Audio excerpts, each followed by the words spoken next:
제가 지난 주일 맥주감사주일을 맞이하면서 또 2024년에 또 후반기를 시작하면서 여호와께 감사하라 하는 그런 말씀을 함께 나누었습니다. 지난주 하나님이 우리에게 주신 그 말씀을 갖고 여러분 한 주간 어떻게 사셨습니까? 정말 하나님께 감사하며 살았습니까? 아니면 여전히 불평하고 또 낙심하며 살았습니까? 민수기 13장, 14장에 보면 여러분 똑같은 상황 속에서 그 12명의 정탐꾼이 이제 가나안을 정탐하는 그 내용이 나옵니다. 그때 10명의 정탐꾼이 갔다 와서 어떻게 보고를 했죠? 성경에 보면 그들이 악평을 했다고 이렇게 나옵니다. 하는 말이 그 말이에요. 큰일 났습니다. 우리는 저들에 비하면 메뚜기와 같습니다. 안 됩니다. 우리 다시 애굽으로 갑시다. 이렇게 얘기를 하죠. 사람들이 그 이야기를 듣고 밤새도록 통곡했다. 이렇게 성경이 기록되어 있습니다. 그럼 반면에 여호수아 갈렙은 어떻게 보고 있죠? 할렐루야 하면서 하나님이 우리에게 주신 이 땅은 너무나 아름다운 땅입니다. 저들은 우리의 뭐라고요? 밥입니다. 옛날 성경에 밥이라고 나왔고요. 먹입니다. 이렇게 되어 있어요. 당장 우리 들어갑시다. 이렇게 이야기를 합니다. 여러분 결국 가나안 땅에 누가 들어갑니까? 불평했던 사람들은 다 광야에서 죽고 20세 이하의 다음 세대들과 여호수아 갈렙만이 들어가게 됩니다. 우리가 2024년도의 후반기를 시작하면서 우리가 감사로 시작하기를 축복합니다. 하나님이 나와 함께 하신다는 믿음을 갖고 우리가 출발한다면 후반기 반드시 승리할 줄로 믿습니다. 운동 경기를 보면 하프타임이 있습니다. 특별히 축구, 핸드볼, 농구, 미식축구 이런 경기들을 보면 전후반 또는 쿼터 중간중간에 쉬는 시간, 그 하프타임을 갖게 되죠. 대략 10분이나 15분 정도 그렇게 시간을 갖는데 대개 그 시간에 이제 선수들은 휴식을 취하거나 또 감독과 함께 소통을 하는 그런 시간을 갖게 됩니다. 근데 이 하프타임이 너무나 중요한 것이 뭐냐면 그 짧은 시간 쉬지만 그때 전략과 팀을 다시 재정비를 해서 후반전에 드라마틱한 그런 역전을 발판을 마련하기도 하죠. 여러분 우리의 삶에도 하프타임이 필요하지 않습니까? 지난 6개월을 돌아보면서 아니 나의 지나온 삶을 되새겨보면서 버려야 할 것은 과감하게 버리고 또 취해야 할 것은 취하는 용기가 우리에게 필요합니다. 몇 년 전 우리나라 여객기가 필리핀의 세부에서 우리나라로 다시 오려고 출발을 했는데 비행기가 이륙하고 나서 1시간 만에 기체에 이상한 소음이 들리기 시작합니다. 그래서 긴급 회항을 하는 그런 소동이 벌어졌어요. 그래서 왜 그런가 이제 점검을 해보았는데 너무나도 어처구니 없는 일이 있었습니다. 뭐였냐면 출발 전에 비행기 출입문을 꽉 안 닫은 거예요. 우리도 차 타고 가다 보면 유리창 조금 열어놓으면 어때요? 막 소리가 들리잖아요. 근데 비행기 문을 꽉 안 닫아가지고 막 소리가 들린 겁니다. 한편으로 보면 참 어처구니 없는데 또 다른 한편으로 생각하면 만약에 비행기에 큰 중요한 장치에 문제가 있었다면 어땠을까요? 큰일 나는 거죠. 여러분 우리의 삶도 때로는 출발하기 전에 또는 중간중간 점검과 정비가 필요합니다. 우리가 정기적으로 건강검진을 통해서 우리의 몸을 점검하듯이 우리의 영적인 삶도 점검이 필요하다라는 것이죠. 2024년의 후반기가 벌써 시작이 되었습니다. 그러나 아직 늦지 않았어요. 우리가 말씀으로 나의 삶을 점검하고 또 체크하고 우리가 감사함으로 우리가 출발한다면 분명히 남은 반년 여러분 승리하는 은혜가 있을 줄로 믿습니다. 성경 읽어보면 누구보다 자신의 영적인 삶을 잘 점검했던 사람이 있습니다. 바로 그가 이삭입니다. 오늘 본문의 말씀에 나오는 이삭은요, 우리가 종종 구약 성경을 읽어보면 항상 이렇게 나오는 말 중에 아브라함의 하나님, 이삭의 하나님, 야곱의 하나님, 요셉의 하나님 이런 말씀이 나오죠. 오늘 말씀해 보니까 이삭의 하나님에 대한 이야기입니다. 이삭에 대한 이야기지만 사실 이삭의 얘기가 아니라 이삭의 하나님에 대한 말씀이에요. 창세기에 보면 아브라함에 대해서는요, 무려 14장이 나옵니다. 그리고 야곱과 요셉에 대해서는 12장이 나와요. 근데 이삭은요, 오늘 26장, 당 한 장 나옵니다. 이름은 여러 번 언급이 되지만 이삭에 대해서는 딱 한 장 나옵니다. 그럼에도 불구하고 우리가 이삭을 묵상할 때 보면 또 이삭과 함께 하신 하나님을 생각할 때 보면 우리가 늘 생각나는 분이 계세요. 누굴까요? 예수님이 생각이 나요. 아브라함도 야곱도 요셉도 다 구약의 예수님을 예표하는 대표적인 사람들입니다. 그런데 이삭은 누구보다도 예수님을 닮았죠. 누구보다도 예수님을 예표하는 인물입니다. 그 이유가 뭘까 가만히 보면 이 이삭은 감사의 사람이었기 때문입니다. 우리 25절 다시 한번 보시면 이삭이 그곳에 제단을 쌓고 여호와의 이름을 부르며 거기 장막을 쳤더니 이삭의 종들도 거기서 운물을 팠더라. 여기에 보면 그가 하나님 앞에 뭘 했다고요? 여호와의 이름을 불렀다는 말씀이 나요. 여호와의 이름을 불렀다는 것은 예배를 드렸다는 말입니다. 그리고 앞뒤 문맥을 보면 그의 예배는 감사 예배였어요. 오늘 말씀에 그가 감사 예배를 드렸던 장소가 나오는데요. 앞에 23절 볼까요? 23절 보시면 이삭이 거기서부터 부엘세바로 올라갔더니 라고 되어 있어요. 어딘가로부터 부엘세바라는 지역으로 갔습니다. 이 부엘세바는 어디냐면 이스라엘의 최남단에 있는 네게부 사막에 있는 그런 지역이에요. 우리가 이스라엘을 이야기할 때 단에서 부엘세바까지 이렇게 되어 있어요. 성경에. 단은 어디냐면 이스라엘 최북단입니다. 북쪽 끝에 있는데 거기를 단이 있고요. 이 부엘세바는 최남단에 있는 지역이 부엘세바예요. 그래서 단에서 부엘세바까지라고 할 때 이스라엘 전체를 영토를 이야기를 하게 됩니다. 근데 이 부엘세바는 말씀드린 것처럼 황무지입니다. 사막이 시작되는 곳이에요. 썩 좋은 땅이 아닙니다. 근데 지금 이삭이 어디로 갔다고요? 이 부엘세바로 갔어요. 이스라엘에 좋은 땅도 많이 있는데 그리고 이스라엘은요 북쪽으로 올라갈수록 좋은 땅이 많습니다. 근데 남쪽으로 내려갈수록 계속 사막이 이제 나오게 되는데 왜 이삭이 그 많은 좋은 땅들을 두고 부엘세바 그 광야가 있는 사막이 있는 그 부엘세바로 갈 수밖에 없었는가? 근데요 성경을 보면 이삭뿐만이 아니라 아브라함도 이 부엘세바에서 한동안 살았습니다. 그래서 21장 33절에 보면 아브라함이 그곳에 에셀나무를 심고 거기서 영원하신 여호와 이름을 불렀다. 아까 이삭도 뭐라고 했어요? 거기서 여호와 이름을 불렀다 그랬죠? 근데 그의 아버지 아브라함도 그곳에서 여호와 이름을 불렀어요. 또 22장 19절에 보면 아브라함이 그곳에서 한동안 거주합니다. 또 이삭도 그곳에서 거주하고 또 이후에 야곱도 이 부엘세바에서 한동안 살게 되는 것을 보게 됩니다. 마치 아버지, 아들, 그 손자가 계속 이 정해진 곳에 와서 어떻게 했어요? 여호와의 이름을 불렀다는 거예요.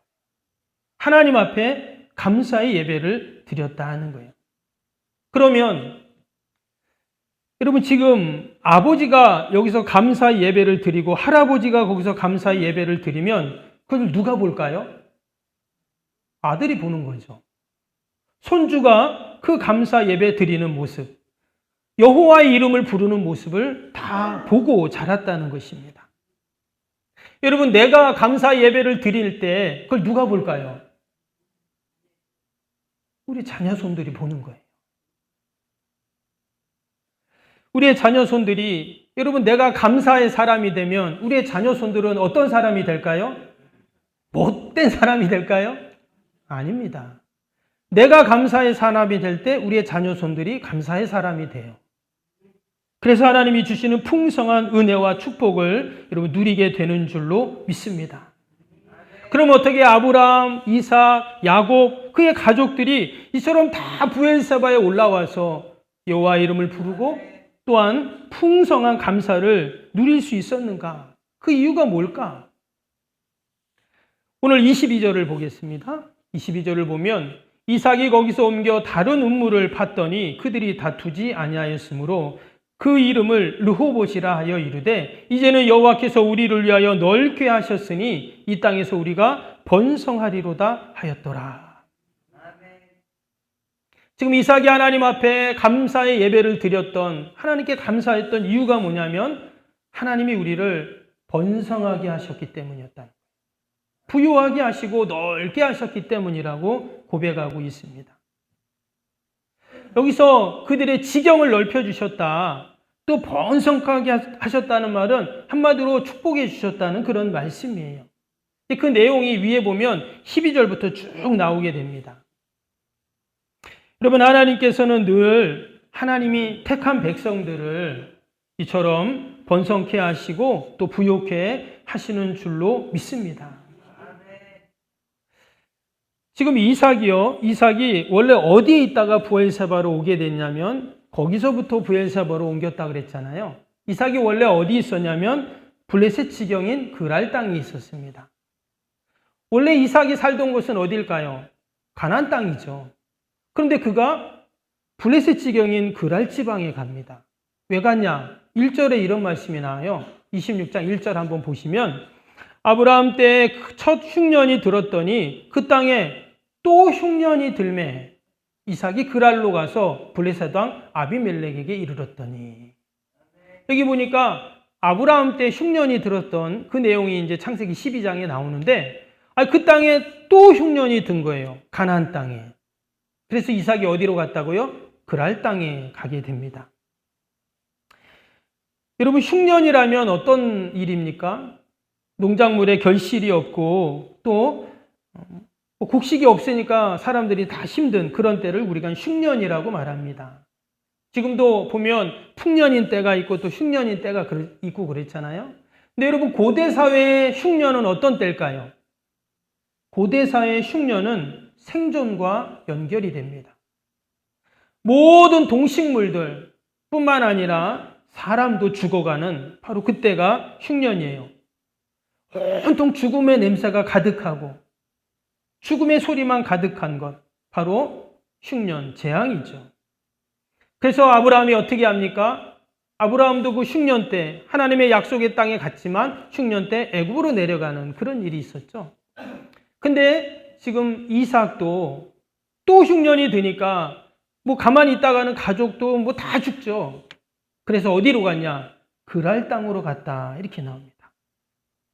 근데 말씀을 보면은요, 그가 그날 땅에 간 것이 아니었어요. 이어지는 2절을 보시면 하나님이 이삭에게 이런 말씀을 합니다.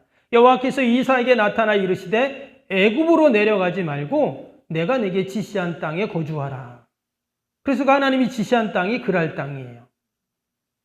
당시의 사람들은 다 흉년이 들면 어디로 갔냐? 애굽으로 갑니다. 왜냐? 애굽은 늘 기름진 땅이었어요. 그 나일강 때문에 늘 기름지고 먹을 게 있고 풍성했어요. 그 애굽의 바로왕 앞에 가서 머리만 한번 숙이면 살 수 있는 거예요. 그래서 아브라함도 처음에는 애굽으로 내려갔죠. 근데 이삭에게는 하나님이 다 애굽으로 내려가는데 하나님이 이삭에게 나타나서 애굽으로 가지 마, 이렇게 말씀해요. 그럼 어디로 가라고요? 내가 지시하는 땅으로 가라.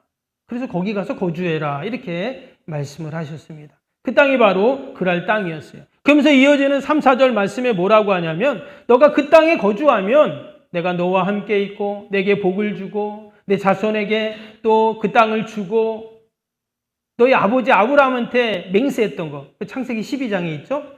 그것을 어떻게 해요? 다 이루게 해주겠다, 이런 얘기를 하십니다. 임마누엘의 축복, 자녀의 축복, 이런 말씀을 주세요. 이삭이 이 이야기를 듣고 어떻게 했을까요? 지금 물도 없고 먹을 것도 없고 목초지도 없고 아무것도 없어요. 진짜 내일 당장 죽을 것 같은 그런 상황이에요. 근데 하나님이 말씀을 주십니다. 이삭이 그 이야기를 듣고 어떻게 하냐면 6절을 보시면 이삭이 그랄에 거주하여 그랬어요. 이삭이 그랄로 갔어요. 하나님이 지시한 땅으로 갔다. 무슨 말이에요? 말씀에 순종했다라는 것입니다. 그리고는 그곳에 장막을 칩니다. 여러분, 당시에는 내가 살던 땅을 떠나서 다른 땅에 간다는 것은 사실 죽음을 담보하는 겁니다. 왜? 이방인이잖아요. 나그네잖아요. 그래도 하나님의 말씀이니까 그 말씀에 여러분 순종해서 내려갑니다. 사람들은 다 애굽으로 가는데 이삭은 애굽으로 가지 않고 하나님이 지시하는 땅으로 갑니다. 하나님의 말씀에 그는 순종했다라는 것이죠. 근데 또 말씀을 보니까 그만 이삭이 왜 이렇게 하나님 말씀에 잘 순종했는가? 위에 5절을 보겠습니다. 5절에 뭐라 그랬어요? 5절 보니까 이는 아브라함이 내 말에 순종하고 내 명령과 내 계명과 내 율례와 내 법도를 지켰음이라 하시니라. 그러니까 이삭의 순종은 누굴 통해 또 배운 거예요? 아버지 아브라함이 하나님께 순종하는 모습을 보면서 또 배운 거예요. 앞에서 말씀드린 것처럼 여러분, 우리가 감사하고 또 우리가 순종하고 충성하고 또 우리의 믿음과 예배를 여러분 누가 본다고요? 안 보는 것 같지만 우리의 자녀손들이 다 보고 있다는 거예요. 심지어 아직 우리의 자녀들 가족들은 신앙이 없어요. 교회도 안 나와. 그래도 보고 있어요. 중요한 것은 이삭이 하나님 말씀에 순종하고 애굽으로 내려가지 않았더니 여러분 그 10년 가운데 가축이 다 죽고 가족이 굶어 죽었을까요? 그렇지 않습니다.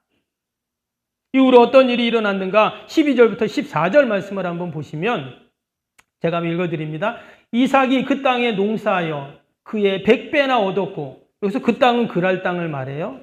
여호와께서 복을 주심으로 그 사람이 창대하고 왕성하여 마침내 거부가 되어 양과 소가 떼를 이루고 종이 심이 많으므로 블레셋 사람이 그를 희귀하여.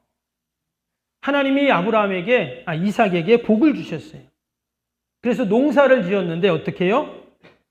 100배의 결실을 거두게 하셨다. 뿐만 아니라 창대하고 왕성하여 마침내 거부가 되게 하셨다. 우리 한국교회 성도들이 가장 좋아하는 말씀, 이 말씀입니다. 창세기 26장 13절에서 12절에 14절 말씀. 100배의 축복. 창대하고 왕성하여 마침내 거부가 되었습니다. 제가 신방 가서 이 말씀 전하면 싫어하는 분 아무도 없더라고요. 근데 어떻게 이러한 놀라운 축복이 있었어요? 말씀에 순종했더니. 할렐루야. 말씀에 순종했더니 이런 놀라운 축복이 있었다는 거예요. 이어지는 16절도 보겠습니다. 아비멜렉이, 그랄 왕이죠. 아비멜렉이 이삭에게 이르되 내가 우리보다 크게 강성한 즉 우리를 떠나라. 지금 이 그랄 왕이 뭐라고 말했냐면 이삭이 점점점 강성해지고 거부가 되니까 어떻게 하는 거예요? 걱정이 된 거예요. 야, 저 이삭이 이러다가 이삭이 지금 밖에서 온 사람인데 우리보다 더 강해지는 거 아니야? 두려움을 느낀 거죠. 그리고는 우리를 떠나라. 사실 이삭은 그랄 땅에서 나그네와 같은 사람입니다. 기반이 없어요. 아무도 이삭의 편이 되어주지 않습니다. 그런데 하나님이 그의 편이 딱 되어주시니까 이처럼 강성하고 이러한 놀라운 은혜가 있는 줄로 믿습니다. 혹이라도 왜 아무도 내 편이 없어? 이런 분이 있다면 여러분 하나님이 내 편이시면 됩니다. 할렐루야. 혹시 회사에서도 아무도 내 편이 아니야. 걱정할 게 없어요. 하나님이 내 편이시면 됩니다. 우리 학생들도 학교에서 나는 왜 내 친구가 없지? 왜 나는 왕따지? 걱정할 게 없어요. 하나님이 내 편이시면 됩니다. 하나님의 은혜는 여기서 끝나지 않습니다. 이삭이 하나님의 말씀에 순종하니까 하나님이 계속 은혜를 부어주세요. 어떤 은혜를 부어줬냐? 19절을 봅니다. 이삭의 종들이 골짜기를 파서 샘 근원을 얻었더니 그랬어요. 지금 새로운 땅에 갔습니다. 아무도 이삭의 편이 되어주지 않아요. 누구 하나 운물을 내어주지 않습니다. 왜? 거기는 다 물이 귀하기 때문에. 그럼 어떻게 해요? 운물을 파야죠. 근데 운물을 팠더니 샘의 근원이 되었다고 그랬어요. 샘의 근원이라는 것은 무슨 말이냐? 마르지 않는 샘입니다. 거기서부터 물이 계속 나와서 다른 우물들도 이제 물이 나오게 한다는 거예요. 근데 이것은 아주 상징적인 의미가 있어요. 여러분, 지금 이삭이 우물을 파는데 우리가 다 읽진 않았지만 이 내용을 보면 우물을 파면 자꾸 이 그랄 사람들이 와서 시비를 걸고 우물을 빼앗아요. 무려 8번이나 빼앗습니다. 한두 번도 아니고 8번이나 네 밖에서 온 사람이잖아 이러면서 절로 가 물을 막 메어버리고요. 근데 사실 이 우물들은 예전에 그의 아버지 아브라함이 팠던 우물들이었어요. 근데 아무리 말해도 소용없습니다. 무슨 소리 하면서 빼앗고 메꿔버리고 계속 그래요. 여러분, 고대 사회에 우물을 판다는 게 쉬울까요? 어렵겠죠. 무슨 장비가 있던 것도 아니고 어디에 물이 있는지도 모르잖아요. 그런데 놀라운 것은 하나님의 도우심으로 우물을 팠는데 한 번 팠더니 샘의 근원을 팍 파버린 거예요. 이것은 무슨 말입니까? 하나님이 마르지 않는 샘, 마르지 않는 복을 주신다 하는 거예요. 어떤 자에게? 감사하는 자에게. 또 말씀에 순종하는 자에게 하나님이 이러한 은혜와 복을 주시는 줄로 믿습니다. 여러분, 샘의 근원, 마르지 않는 샘이라는 것은 한 번 마시고 끝나는 물이 아니라는 거예요. 영원하지 마르지 않는, 날마다 샘솟는 그런 샘물이라는 뜻이잖아요. 아무리 옆에서 막아도 소용없어요. 또 물이 계속 솟아나게 하는 이런 은혜가. 우리 석병교회 모든 성도님들 가운데 하나님이 이러한 마르지 않는 샘의 근원의 축복을 주실 줄로 믿습니다. 여러분, 아브라함에게 하나님이 창세기 12장에 어떤 복을 주셨습니까? 우리가 아는 말씀처럼 내가 너를 복의 근원이 되게 하셨다. 그 말씀을 주셨어요. 복의 근원. 바로 같은 말씀입니다. 샘의 근원, 복의 근원 다 동일한 말씀이에요. 여러분, 저와 여러분이 우리가 하나님이 우리를 부르실 때 우리를 다 복의 근원자로 우리를 불러주셨는 줄로 믿습니다. 나 때문에 우리의 가정에 복이 있고, 나 때문에 우리 자녀들이 복을 받고, 나 때문에 우리 직장이 복을 받고, 아멘. 나 때문에 우리 마을이 복을 받고. 여러분, 그래야죠. 그게 바로 복의 근원자인 거죠. 나 때문에 우리 석병교회가 날로 부흥하고, 내가 가는 곳마다 살아나는 역사, 형통의 역사, 여러분 하나님의 도움의 역사가 일어날 줄로 믿습니다. 지금 아브라함에게, 이삭에게 그러한 축복을 허락해 주신 것입니다. 인간적인 눈으로 보면 지금 이삭이 우물을 파기만 하면 그 그랄 사람들, 블레셋 사람들이 시기해서 다 빼앗고 메꿔버린다고 했죠. 이게 좋은 말로 하면 이삭이 참 양보심이 많고 좋은 사람인데, 또 다른 한편으로 생각하면 어때요? 이삭이 참 나약한 겁니다. 얼마나 힘들게 우물을 팠습니까? 그리고 지금 이삭 한 사람뿐만 아니라 그의 가족들, 그의 종들, 딸린 식구들이 있단 말이에요. 그런데 이렇게 마치 배려심 많은 것처럼, 착한 것처럼, 뭐 양보해 주는 것처럼 보이지만 사실 그게 아니라 그는 힘이 없는 거예요. 다 빼앗겨 버린 거잖아요. 근데 희한한 건 이삭은요, 싸우려 하지도 않습니다. 우리 같았으면 머리끄댕이 잡고 그냥 막 할 것 같은데 안 해요. 절대 이삭은 싸우지 않고 어떻게 또 조용히 이동합니다. 시비가 없고 싸움이 없는 곳으로 계속 이동을 해요. 이 모습은 마치 너무 연약한 모습, 심지어 가엾은 모습처럼 보입니다. 힘들게 우물을 팠는데 빼앗겨가지고 처량하게, 여러분 터벅터벅 걸어가는 그 뒷모습이 얼마나 처량해요. 마치 생존 경쟁의 이 시대 가운데, 이 사회 속에서 도무지 살아남지 못할 것 같은 그러한 모습이죠. 근데 이삭은 어떤 사람이라고 했어요? 여호와의 이름을 부르는 감사의 예배를 드리는 사람, 또 하나님의 말씀에 순종하는 사람이었어요. 여러분, 하나님이 이런 이삭을 가만두실까요? 그렇지 않습니다. 하나님 말씀하신 것처럼 하나님은 그를 부유하게 하시고 이런 풍성하게 하시는, 또 마르지 않는 샘을 주시는 우리 하나님이신 줄로 믿습니다.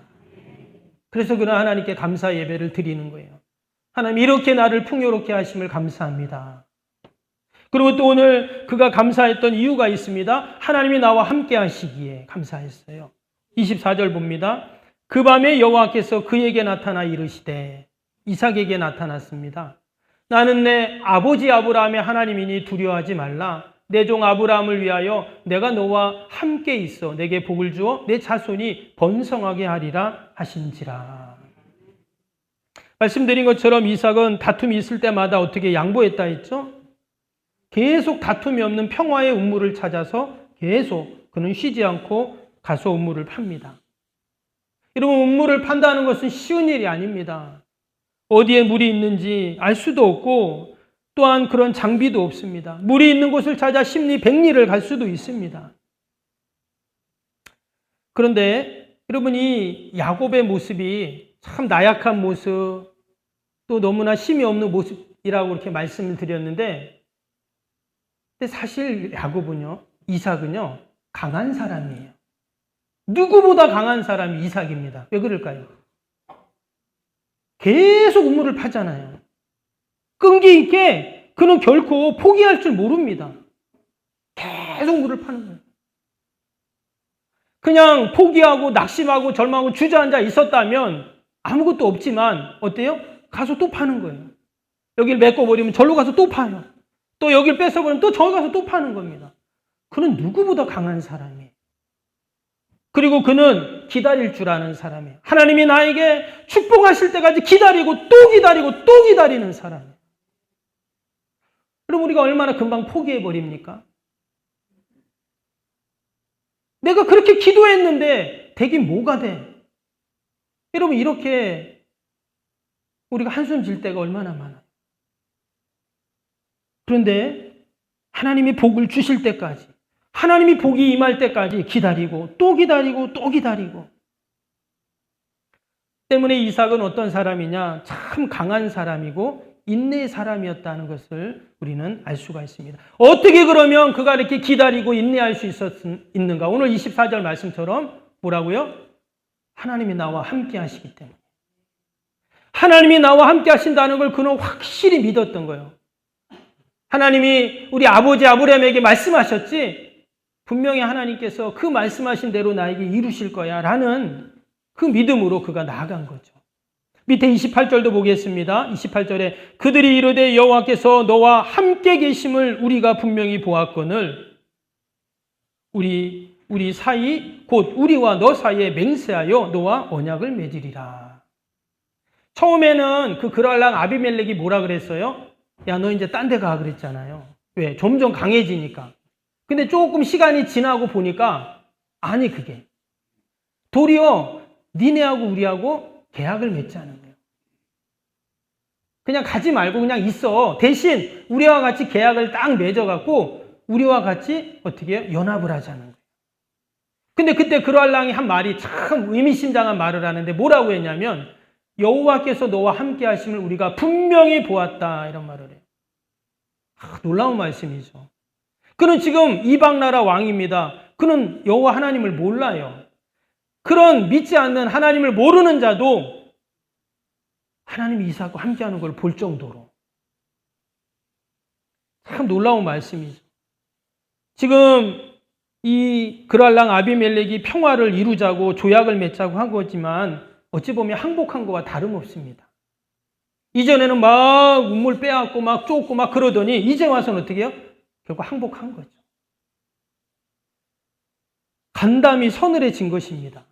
그리고는 화친을 맺자고 이야기한 거예요. 왜? 하나님이 함께 하시는 걸 보이니까 어쩔 수 없죠. 여러분, 이처럼 하나님이 함께 하실 때 이런 놀라운 구원의 역사, 또 강성함의 은혜가 분명히 있는 줄로 믿습니다. 하나님은 분명히 말씀하신 대로 이루십니다. 오늘 3절 4절 볼까요? 위에 이 땅에 거류하면 내가 너와 함께 있어 내게 복을 주고 내가 이 땅에서 너와 내 자손에게 주리라. 내가 내 아버지 아브라함의 맹세한 것을 이루어 내 자손을 하늘의 별과 같이 번성하게 하며 이 모든 땅을 내 자손에게 주리니 내 자손으로 말미암아 천하 만민이 복을 받으리라. 지금 하나님이 이삭에게 그런 말씀을 하신 거예요. 이전에 아버지 아브라함에게 하신 것처럼 이삭에게 똑같이 하십니다. 근데 지금 뒤에 가서 뭐라고요? 이 말씀이 그대로 이루어져서 그 그랄랑 아비멜렉이 항복하고 화친을 맺자 하고 도리어 도와달라고 하는 이런 일들이 일어나게 된 것입니다. 결국 이 모든 것은 뭐예요? 말씀의 역사예요. 말씀의 역사. 100배의 축복, 또 창대하고 왕성하여 마침내 거부가 되고 그 이방 땅에서 그가 정착하여 이런 놀라운 축복이 다 뭐였냐? 말씀의 축복이었다는 거예요. 말씀의 역사. 만약에 이삭이 말씀을 붙잡지 않았으면 어땠을까요? 이런 일은 절대 일어날 수 없어요. 이삭이 한 것은 오직 하나, 말씀을 붙잡은 거예요. 여러분 2024년 후반기도 우리가 붙잡을 것은 오직 이런 말씀인 줄로 믿습니다. 어떤 사람은 돈을 붙잡잖아요. 그러면 돈. 근데 여러분 돈 붙잡는다고 우리의 안녕을 평안을 보장해 주지 못합니다.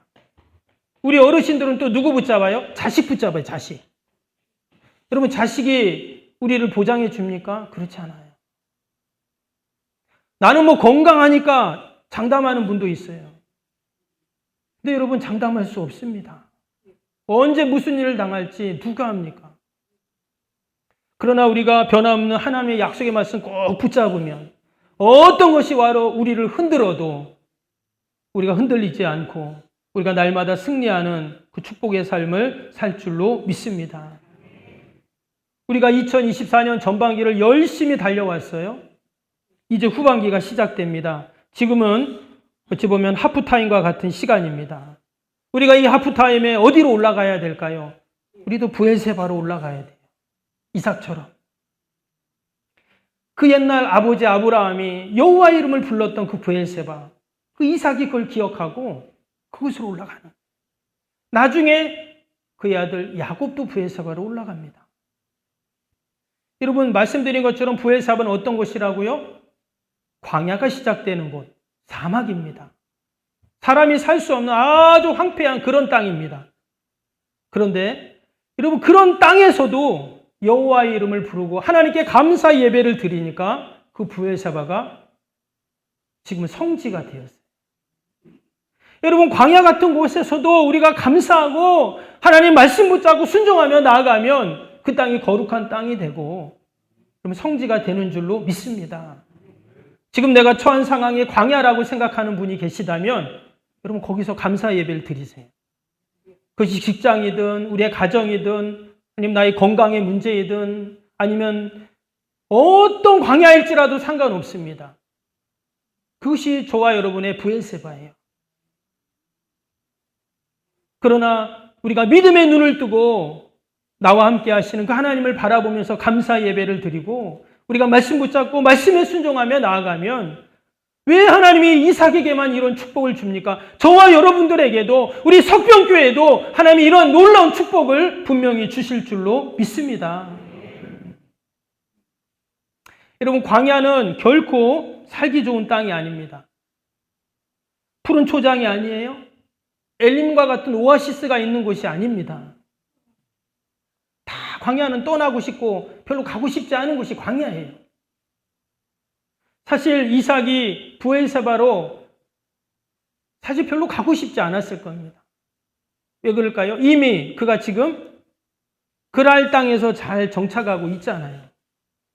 근데 그 그랄 땅에 정착하고 있는 셈의 근원이 있는 그곳에서 또 그랄의 왕이 그와 어떻게 화친을 맺고 그렇게 항복하는 지금 그 땅이 좋은 땅이지. 왜 다시 그곳을 떠나 황무지 같은 브엘세바로 갔는가? 바로 그곳에서 다시금 하나님을 부르기 위해서예요. 다시금 새롭게 하기 위해서. 하나님께 감사 예배를 드리기 위해서 브엘세바로 갔다라는 것입니다. 여러분 남은 반년 저와 여러분이 가야 할 곳은 어디입니까? 여러분 브엘세바인 줄로 믿습니다. 그곳에 가셔서